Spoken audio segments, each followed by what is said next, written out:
For those of you not familiar with Advent, it's the 4 week journey of reflection and spiritual preparation that leads up to Christmas. Um, and each week there is an Advent candle, typically lit for a theme. And depending upon what tradition you're part of, the themes can be very different. But Unity's themes begin with last week was hope and faith. This week is peace. Next week is love, and the following week is joy. And so I want to focus on the first three themes to get us caught up to today: hope and faith and peace. And so I've never talked about these specifically in a single talk, and it was so illuminating for me. But I wanted to set the context around the first Christmas, around the world that Jesus was born into. So the land was under Roman occupation. Uh, King Herod the Great was uh, a cruel ruler and also paranoid. The presence of the king's soldiers in the streets was a daily reminder of subjugation. I'm not talking about today, I'm talking about then.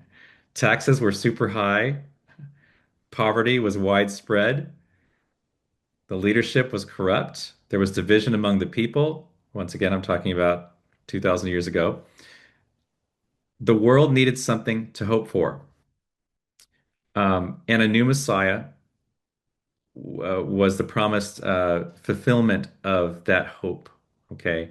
They wanted a new king, a very different kind of a king. So the Christmas message really begins as a message of hope.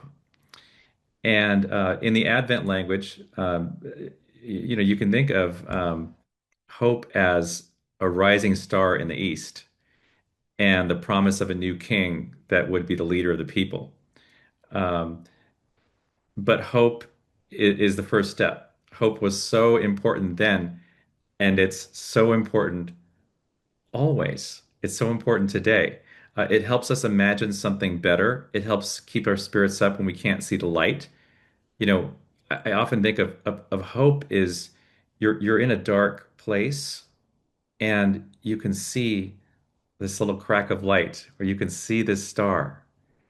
And people say, well, you can see the stars most clearly the darker it is.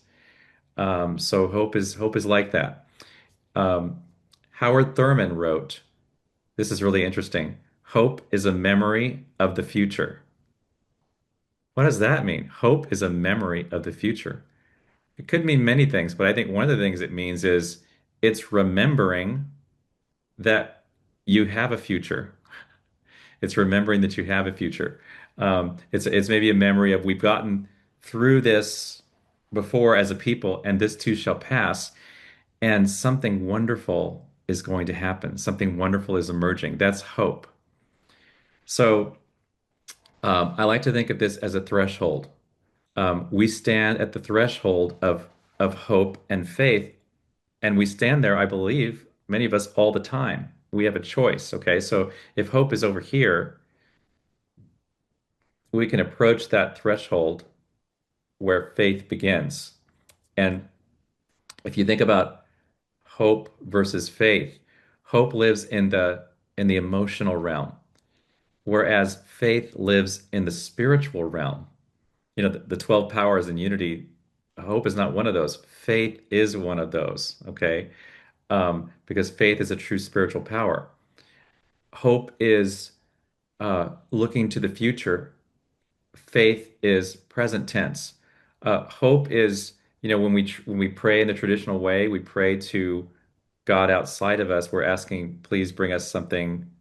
It's future looking, right? That's traditional prayer. But faith is uh, in unity. We believe faith is affirmative prayer, and affirmative prayer is always the best practice. Is we're affirming now.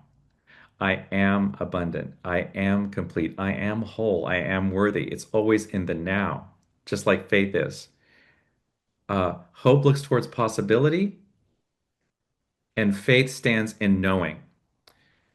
Someone told me once that hope is looking, and faith is walking. Like walking think about this, walking on hot coals. I know someone who recently they said they went to a Tony Robbins thing, and to walk on the hot coals you had to have faith. And then you could see that other people were walking across the hot coals and they had faith. And it's an example of faith embodied. I was thinking this week about uh, someone who is faith embodied. And that person is here in this room. It's Austin Lesia, one of our board members, longtime board members. And I remember Austin saying, in fact, I'll read this. Austin wrote this. He said, I live the principles. That's just how I live. I first attended a Unity church when I was 9 years old. How lucky would we be if we could all have that experience? And I never accumulated any beliefs that could hold me back. For me, I have attempted to practice the principles. That means standing in faith. And he goes on to say, I have benefited from them all my life. In my mind, he goes on to say, without faith, we are nothing. Without faith, we are nothing. It is the foundation that all is in perfect order. And when it seems like it isn't in perfect order, look again. It really is. He actually wrote to me that I told him I was going to mention him in the talk, and he wrote that last part this morning. I'm going to repeat just this last part of it is just so, so powerful. He says, in my mind, without faith, we are nothing. It is the foundation. All is in perfect order. And when it seems like it isn't, look again. It really is. And what he's talking about, he's not talking about looking at the news. He's talking about looking inside. He's talking about looking at the power of everything that is behind things, the real reality that is back of all things, that it's the reason why we're sitting here. We want to know that reality more. Whether we call that reality God, Christ consciousness, the healing light, whether we call that divinity, whether we call that infinite form, substance, whatever we want to call it, it's the magic, it's the spark that brings us all here because we know there's something more powerful than when we look at the news, or there's something more powerful than when we look at world events. There's something behind these things, and we get to be healers. We get to be healers, and I'll talk a little bit about that a little bit more in a minute. But the question is, do you know some people in your life that have unshakable, unwavering faith? I was having a conversation with a board member, and this board member, I was thinking around something. Oh, it's going to be okay. I think it's going to be okay. That was my disposition. And her attitude was, of course it's going to be okay. Well, of course. That's what we do. And she was teaching me, this is Randy Swindell I'm talking about. She was teaching me how to stand in faith because her energy was completely different. Her disposition was completely different. She had hope, but she also had faith that was unwavering. And um, and I had forgotten. I had forgotten in that conversation. Of course, it's going to be okay. It's going to be more than okay. So, in the face of overwhelming odds, faith is not a denial of the circumstances, but it is transcendence of those circumstances. And faith requires three things. This is one possible approach, and I love this approach. Faith is a decision, faith is alignment, and faith is a practice. Real quickly, I'll tell you, faith is a decision because when we stop saying I hope and maybe, and we start saying I know, I believe, I trust, and of course. And like Austin says, yeah, yeah, it is. It is. Okay. God is. Um, that's a decision. When we get in alignment, this is the next step. When we get in alignment, we're letting God work through us. We're getting in line, we're getting our ego out of the way. That's alignment. And then the next step is faith is a practice. So whether that's affirmative prayer, meditation, speaking the word, acting as though, acting as though God is real. This is faith in action. Um, so, along this line of God is real, think about this. Faith is like this: there is God. There's not God and. There's not God, however. There's not God, but what about this?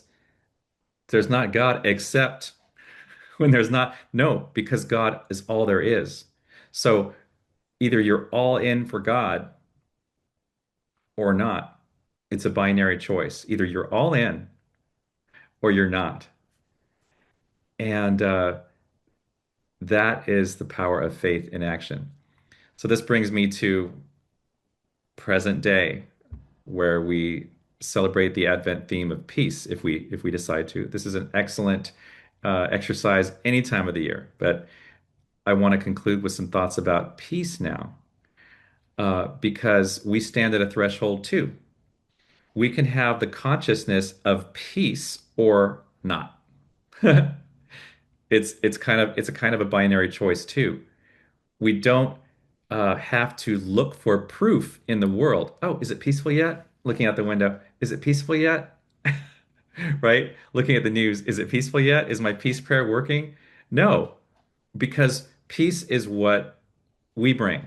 Peace is what we bring. So we already are peace. We are the consciousness of peace. Peace is not something we hope for, it's something we practice. And you might ask, oh, how can we practice the consciousness of peace when there are more guns in the country than there are people? How can you practice peace when there's so much violence in the world? How can you practice peace when Marianne Williamson didn't get her vision of having a Department of Peace? We don't have a Department of Defense. We have a Department of War. I mean, I don't want to, I think we need to look at the facts, right? But at the same time, those facts are malleable. Those facts are not ultimate reality. Okay. So we're here December 7th, 2025. We're here. We chose this time, this very thin, thin, thin sliver of time. It's not a coincidence that things are happening the way they're happening. We're here because each one of us is bringing a particular power. Each one of us is bringing a particular gift. Each one of us is bringing a particular aspect of hope, bringing our faith, growing our faith, bringing peace. And each one of us is on a healing journey, but that means two things. It means that we're healing ourselves simultaneous to being an instrument of healing the world. We don't have to wait. Like, we don't have to wait until we're done. Oh, I'm done healing. We're not going to be done healing. We have the power to heal when we're broken. We have the power to heal others and ourselves. Um, so, once again, in this world where we have this condition, we need to do something. I woke up this morning thinking, that was a good thing. I woke up this morning. Thank you for that. Um, I woke up thinking about this word that I didn't know the definition of. I didn't remember the definition. So, something just cropped into my head. I wasn't quite awake yet, and this word jingoism popped into my head.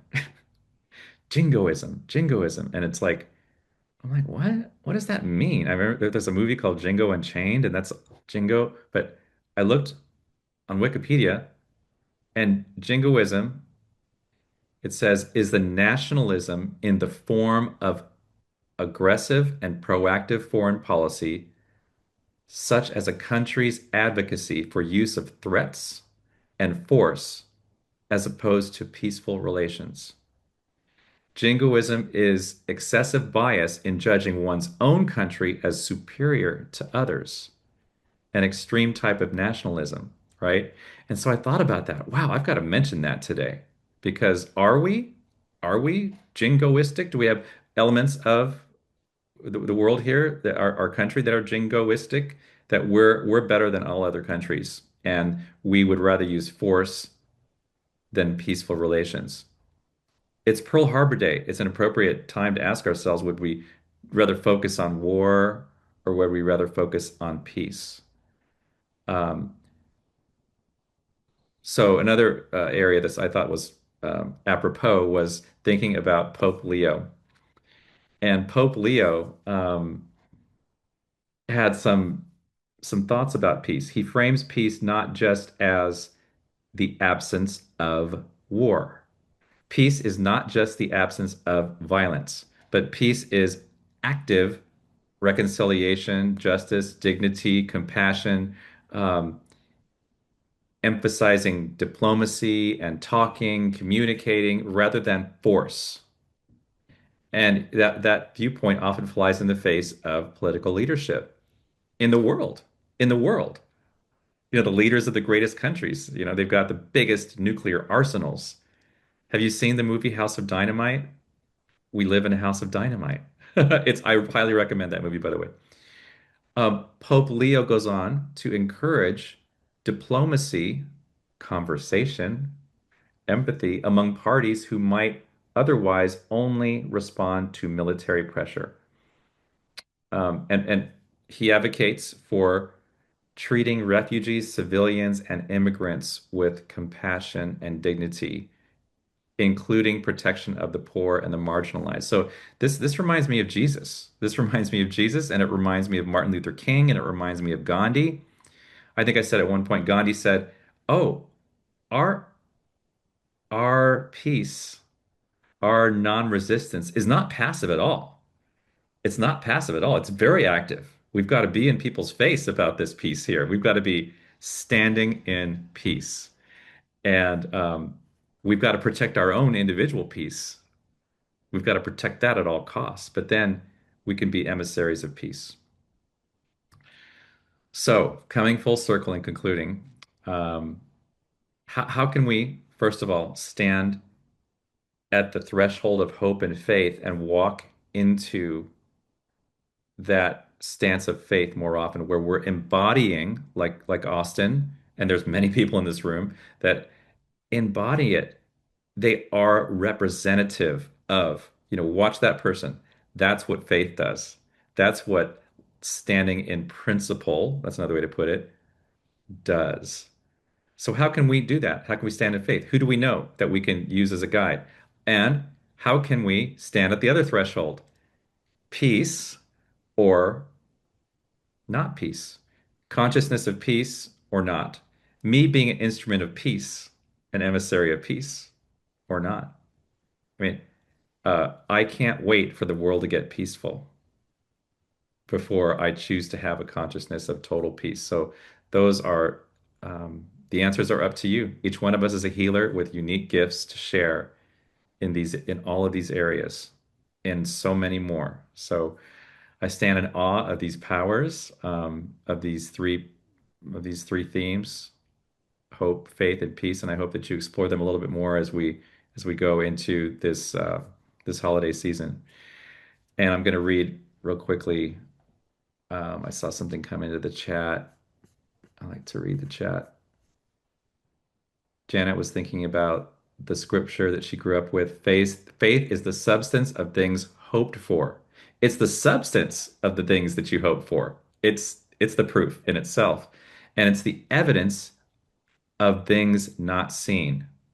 It's the evidence of things not seen. And it reminds me, we believe, have you seen this in social media? We believe in something as invisible force that everybody's using right now. You're using Wi-Fi. You've never seen it. You've never seen it. You believe in, I mean, you go get an X-ray and an ultrasound, and the air is invisible, and the oxygen, the cycles happening in your body, those are invisible to you, and you can't see it. You can't see any of it. You believe in it.